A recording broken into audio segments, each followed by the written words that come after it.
let's have some questions from the audience first, all right? Is there anything you'd like to add? What time is it? Oh, it's only about midnight. Don't worry. You'll get to see a whole set by the Boogaloo Swamis after we interview ends. Like, this is a surprise, impromptu, last-minute type. Well, get on with it! All right. Hey. Yeah. All right, Michael, can you help me with this?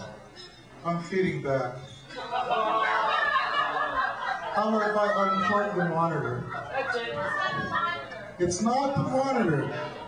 Come on, Francis.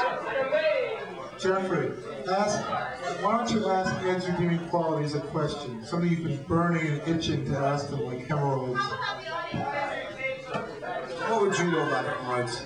Anyways, because I have them. Anyways, I was wondering, how did you guys all get together? That's the first basic question I'd like to ask.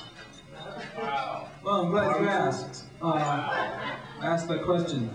Neno used to live next door to me in our trailer park in New Hampshire. And we used to barbecue chicken. And we got together. And we were barbecuing.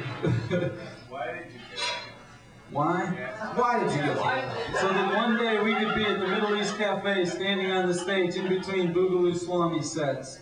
What do you want to do when I grow up? No, with the music that you do. Who do you want to reach besides the millions? And why do you play music? That's what I want to know. Well, I want to know that for myself, anyways. I mean, I'd like to know why you guys play music. Because we want to eat so much chicken. You don't eat so much chicken. Neno says you can only eat so much chicken. Speak for yourself, Neno. I never get enough.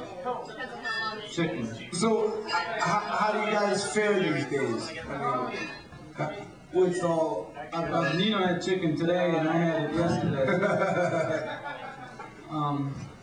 And we're playing a lot in our band, and that's our goal, is to be rock stars and play all the time. That's great, and I think you will definitely become rock stars. What do you think about your success this year? You had a good year this year. What Jeffrey means is they had a good year in 1988. Well, in favor of success. Success? Where did I learn? Well, Carrie taught me how. I'm still learning, obviously. My dad taught me how to play some calypso songs, and then Carrie taught me how to play rock and roll. Can you play a calypso song for us? Can you sing one? Why, this is an interview. I have one more question. I have a brilliant question. Where does lawn dart?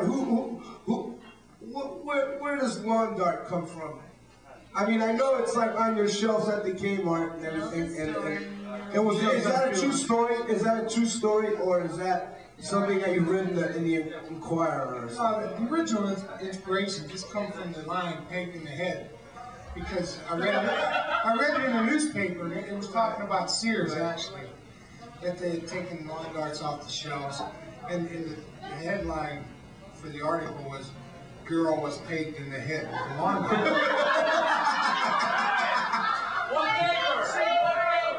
Now, how did that strike you? Did that strike you as Mr. Foster's Democrat, New Hampshire paper? Would that strike you as funny, or did that strike you as very serious? No, of course it's not funny, you know, the little kids get hit in the head. Right. But I just Did these people die? Did they die, or did like this person died and got pegged in the head with a lawn dart? Some of them. Oh, so this was like, they were doing a survey. I just thought it was a weird way to headline the article. How many? Untold numbers.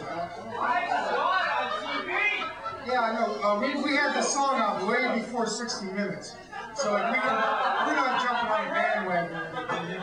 Hey, Carrie, do you work with a boy that actually ingest? The boy I work with. I have a fascination with pigeons myself, because I like exploding pigeons. I think that's a... I'm a little sick in that regard, so I hate pigeons, and I read this article. J-Gag, Ask the question. No. But where does that come from? The boy you work with, and have you worked with a boy like that, obviously, or not? Yes, Jeff, I have. As a matter of fact. And you don't live with him now, though? No, I don't. That part's fiction. But I Okay. worked with a guy who, like, we worked in this restaurant on the harbor, and we went out for a break one day, and we just were sitting out back. It's on the water, like lots of pigeons sitting around. And honest to God, told me those very stories about these animals he'd killed in his life. And you believed it? No, it was That was the point. I said, he told me about he poisoned the rats and he killed the pigeon with his bare hands, literally.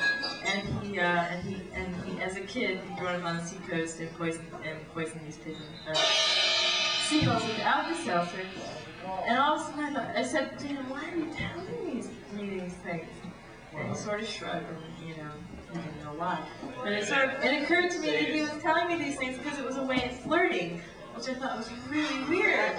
Kind of like, look at this power I have, and it was like this like really crazy way of impressing me. So then I went home and I thought about it, and I thought, well, maybe a different person would be, attracted to that.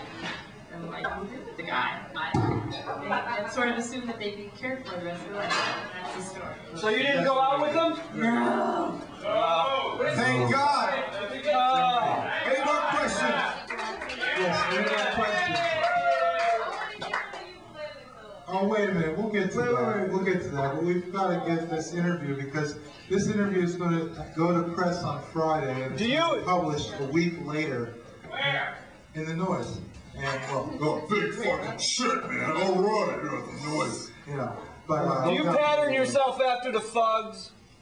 Do you pattern yourselves after the thugs? Neno? I'm the only fan of the thugs here in the group. Never heard of them. What? Who are they? Well, the thugs. They did that brilliant Ed Sanders' fucking big A-Man, CIA man.